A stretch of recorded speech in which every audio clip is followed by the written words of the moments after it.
My life has been a series of emergencies. I said that once in an interview, and the woman across from me laughed because she thought I was being charming. I wasn't. I was being accurate. When a fire broke out in my apartment building and I had minutes to grab what I needed, you know what I took? My lipstick, my eyebrow pencil, and my hairdryer. Not my jewelry, not my photographs, not anything that couldn't be repurchased.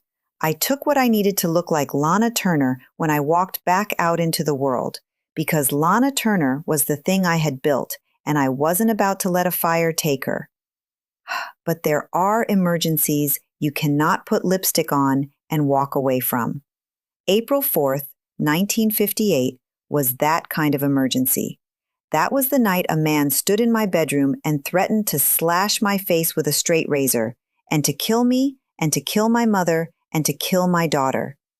That was the night my 14-year-old daughter went to the kitchen and came back with a knife because her mother, who had survived 7 husbands and a murdered father and 30 years in Hollywood, could not make herself walk out the door.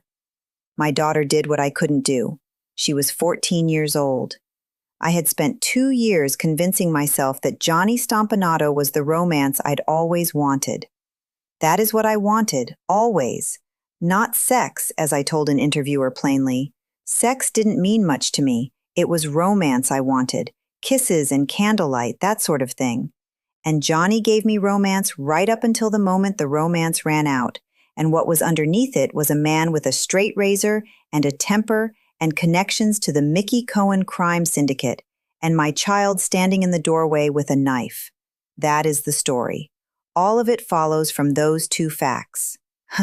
I started off wanting 1 husband and 7 children, but it turned out the other way around. 7 husbands, 1 child. I said it as a joke because humor was the balm of my life, reserved for people close to me, not part of the public Lana. The public Lana didn't do jokes. The public Lana did glamour. I was born Julia Jean Turner in Wallace, Idaho in 1921, the daughter of a miner who was murdered when I was 8 years old. He was shot during a robbery after an all-night dice game in San Francisco. The case was never solved. I never had a father after that, just the absence where one was supposed to be, which is its own specific kind of presence when you're trying to understand what men are. My mother worked long hours, and I managed myself, which I did with the self-sufficiency of a child who understands early that nobody is coming to rescue her. I skipped a typing class at Hollywood High School.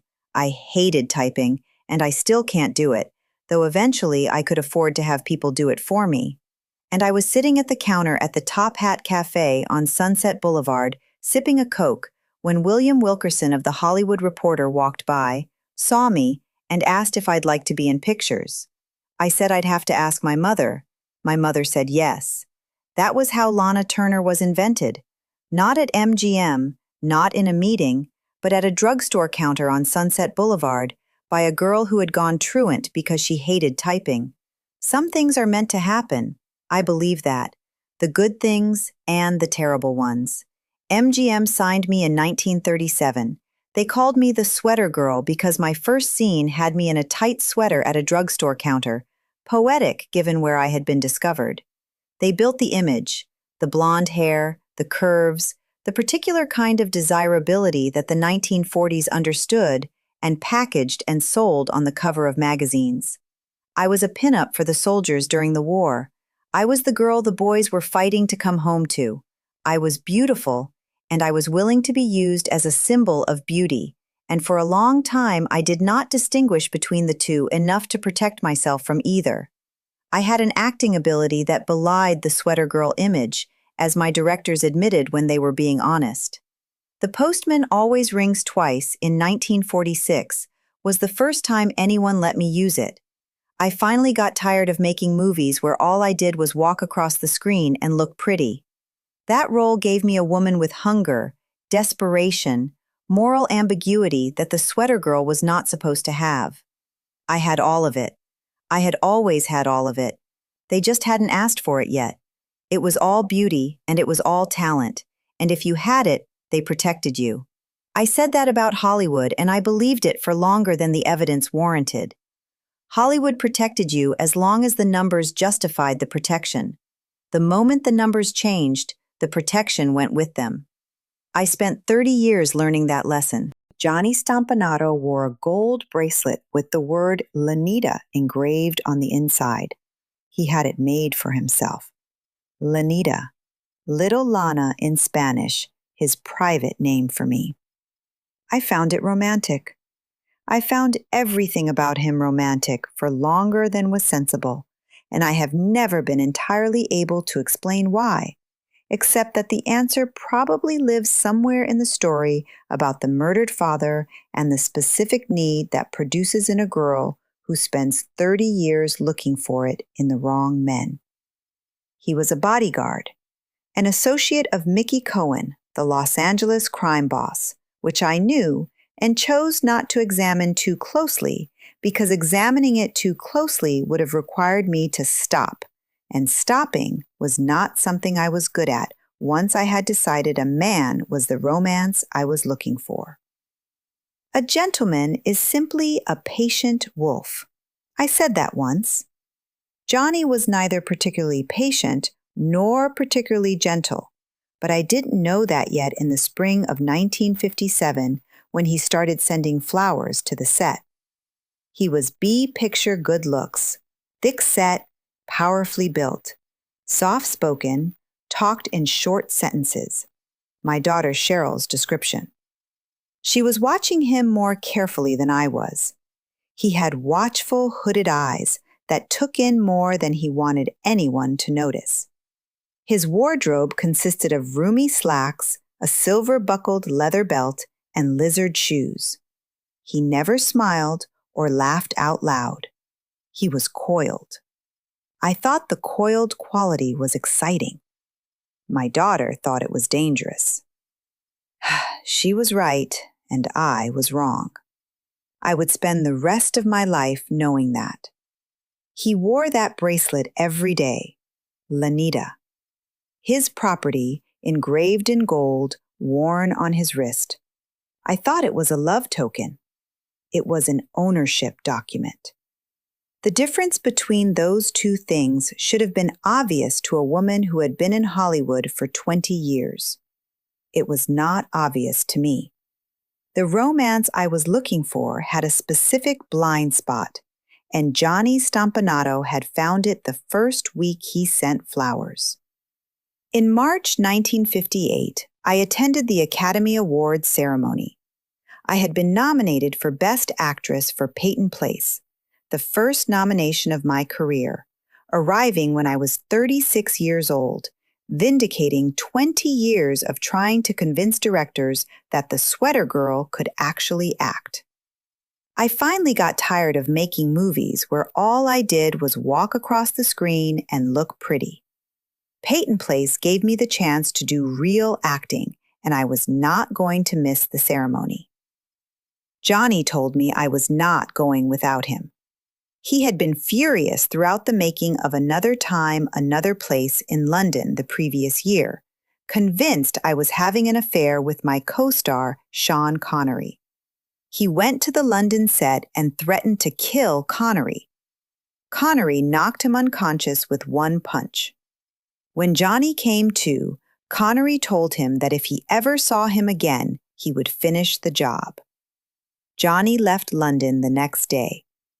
Now, at the Academy Awards, he told me I was not going to the ceremony without him. And when I said I was going anyway, he told me what he was going to do to my face with a straight razor if I disobeyed him. I went anyway. I sat in that theater in a gown with my nomination, and I thought about the razor, and I went anyway. Because Lana Turner did not miss her first Academy Award nomination because a man told her to stay home. I lost to Joanne Woodward for The Three Faces of Eve. I went home. When I walked through the door, Johnny was waiting. He hit me. Fame is one thing, notoriety is another. I said that too. What I had not yet learned was that the line between fame and notoriety was much shorter than I thought, and that I was standing at one end of it while Johnny Stompanato stood at the other, and the distance between us was closing faster than I understood. 8 days after the Academy Awards, on Good Friday, April 4th, 1958, Johnny came to my rented house at 730 North Bedford Drive in Beverly Hills. I had just moved in the week before. The carpet was pink. That detail has stayed with me, the pink carpet and what got spilled on it. We started arguing in the bedroom. I was trying to end it. I had been trying to end it for months, and the endings kept not taking because Johnny did not accept endings. He began to threaten me, not vaguely, specifically. He was going to break my bones. He was going to slash my face. He was going to disfigure me so thoroughly that my career would be over. And then he escalated to Cheryl and to my mother. He was going to harm my daughter. He was going to harm my mother. He said this loudly and specifically in a bedroom with a pink carpet, and Cheryl was 14 years old, and she heard it from the hallway. I had told her to stay out of it. She had looked into the room briefly during the argument, and I had urged her back. But she was standing in that hallway, hearing a man threaten her grandmother and herself, and at some point, the child did the arithmetic that the adult had been unable to do for 2 years, and she went to the kitchen. The argument had been escalating for months. Not just that night, for months. Johnny had a specific quality when he was angry, a stillness that preceded the violence the way a drop in air pressure precedes a storm. I had learned to read the stillness. I had not learned to leave when I read it. Those are two different skills, and I only ever acquired one of them. I have been asked many times why I didn't leave. The answer I give in interviews is about the psychology of relationships like that one, the way fear makes you stay, the way love gets confused with danger. All of that is true. The fuller answer is that I was Lana Turner, and Lana Turner did not admit that she was trapped by anything or anyone. And the gap between what I admitted and what was actually happening had grown wide enough for a 14-year-old girl to walk through with a knife. Cheryl grabbed an 8-inch carving knife from the kitchen and came back to the bedroom. The door swung open. Johnny was standing in the doorway, still arguing with me, and Cheryl was in the hallway with the knife.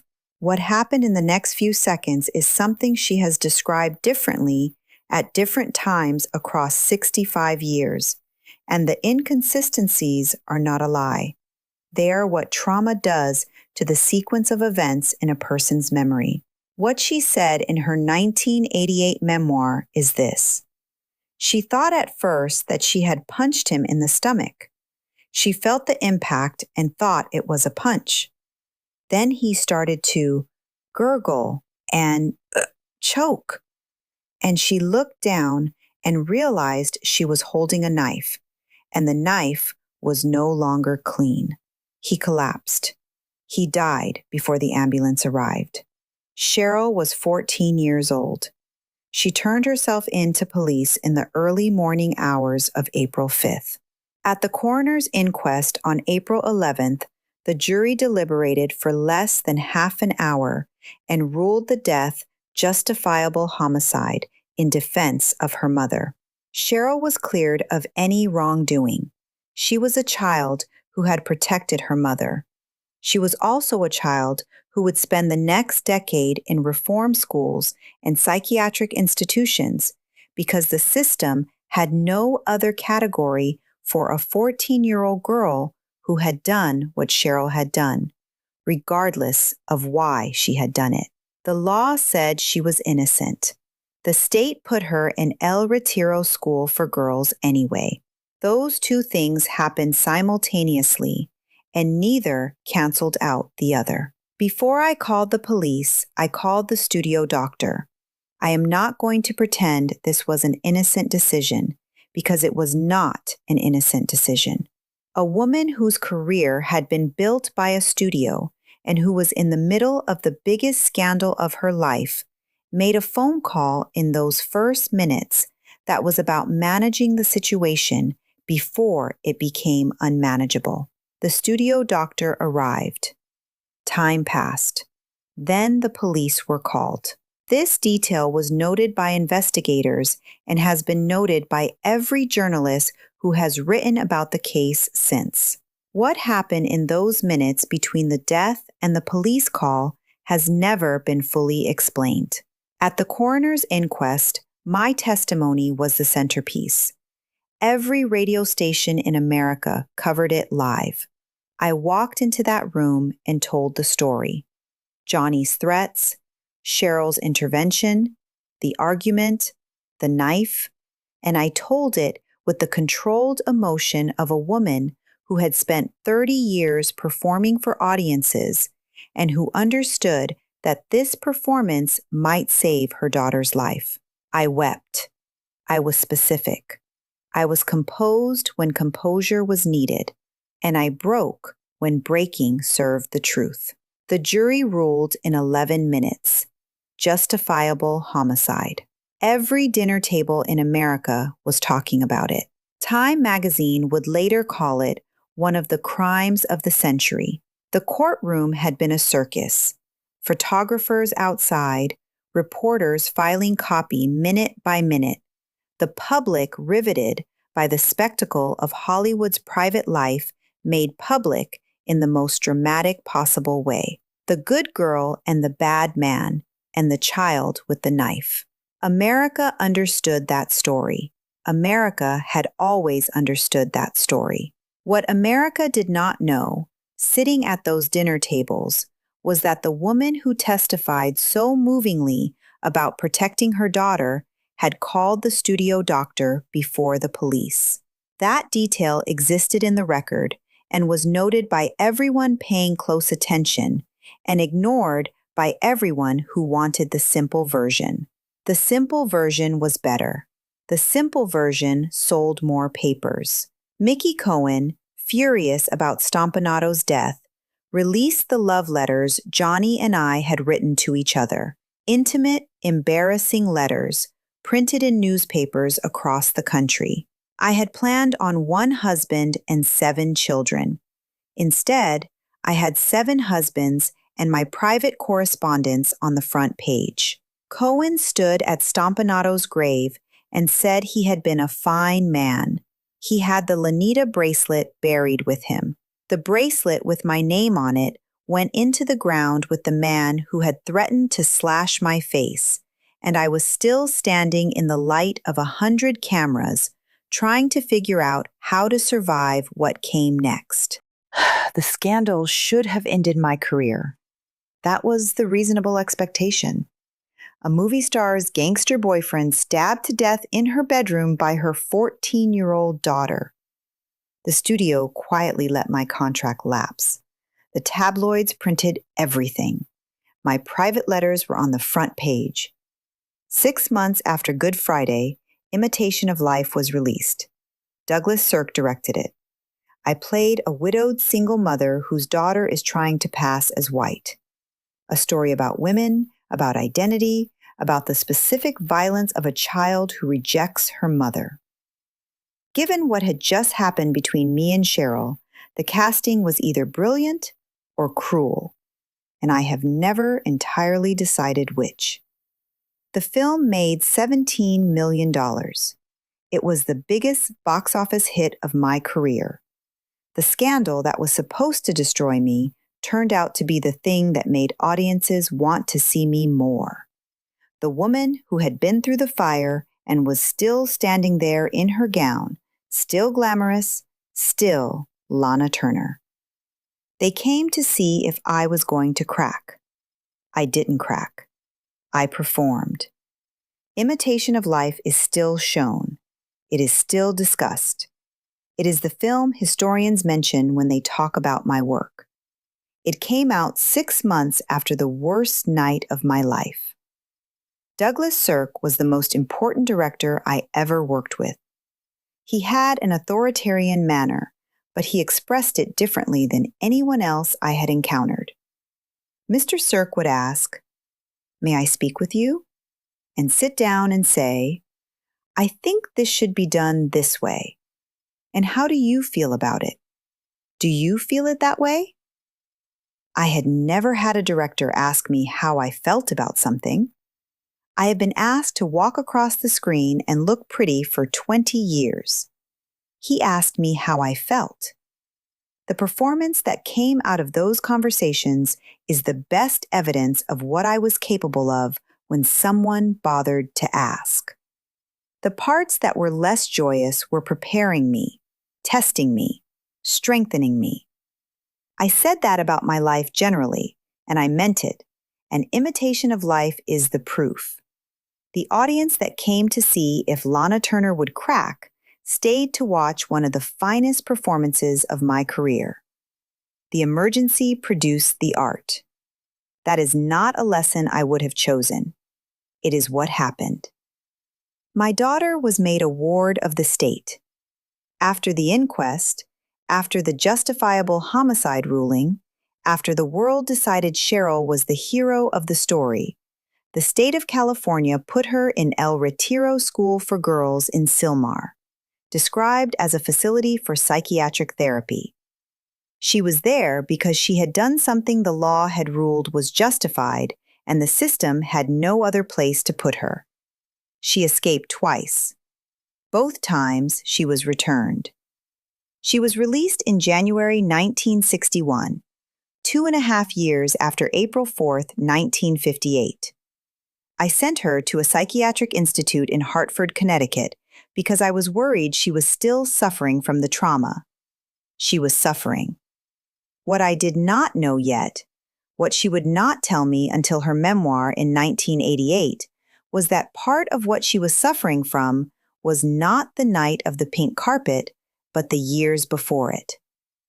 Cheryl revealed in that memoir that my fourth husband, Lex Barker, the man I had been married to from 1953 to 1957 while she was a child in our home, had assaulted her repeatedly.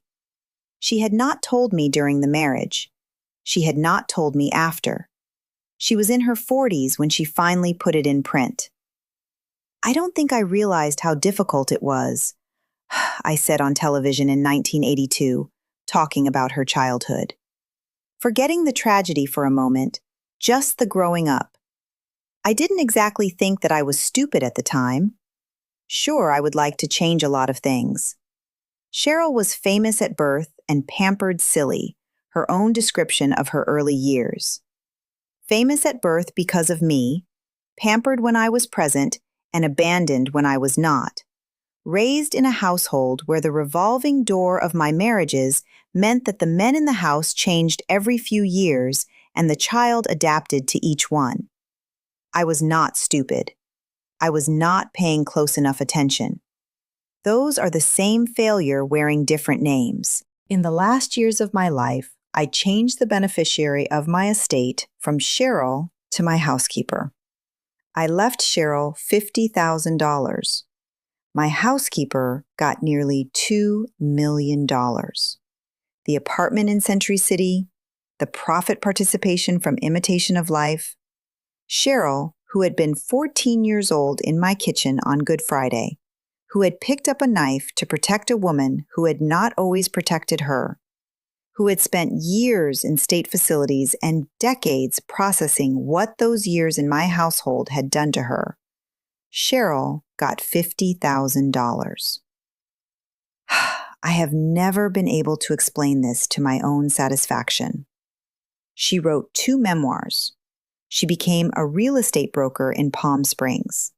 She built a life with her longtime partner away from me and away from Hollywood and away from the pink carpet and the knife and the man who wore a bracelet with my name on it.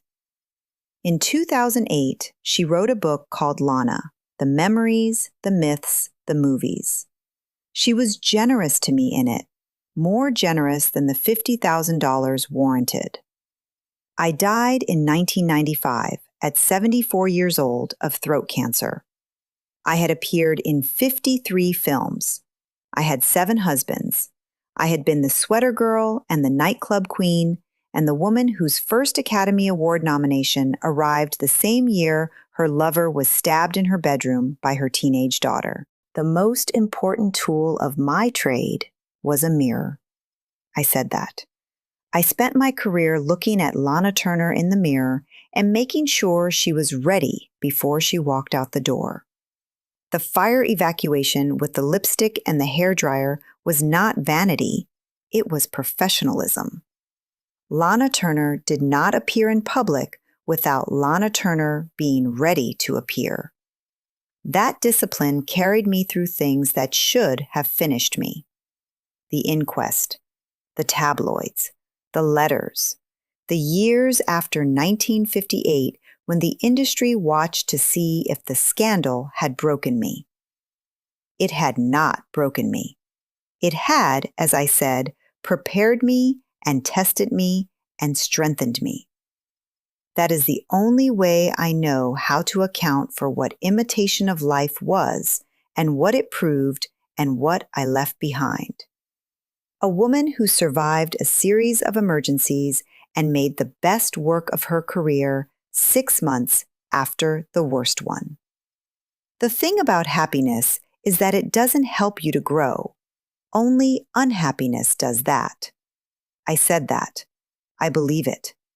My bed of roses was made up equally of blossoms and thorns. The thorns in 1958 left marks that never entirely faded. And the bloom that came out of that particular season of thorns, imitation of life, the testimony, the survival, was real too. Both things were real. I haven't had an easy life, but it sure hasn't been a dull one, and I'm pretty proud of the way this gal has held up. My daughter did what I couldn't do. She was 14 years old. That sentence has been the center of the story for 67 years, and I have lived inside it and turned it over from every direction. And what I keep arriving at is this. The sentence is true, and it is not the whole truth.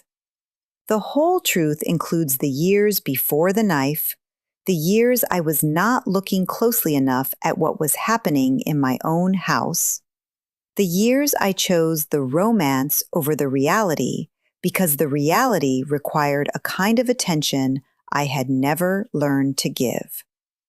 I started wanting kisses and candlelight. I got 7 marriages and a scandal named one of the crimes of the century. I got a daughter who protected me with an 8-inch carving knife and spent 2 years in a state facility and revealed in a memoir 3 decades later that the protection had not always run in the right direction. And I got imitation of life, which is still shown in film classes and is what people mean when they say my name in the context of acting. It came out 6 months after the worst night of my life, and it is the best work I ever did. And I performed it while my daughter was in a reform school and my love letters were on the front page. A gentleman is simply a patient wolf. Johnny wasn't even patient.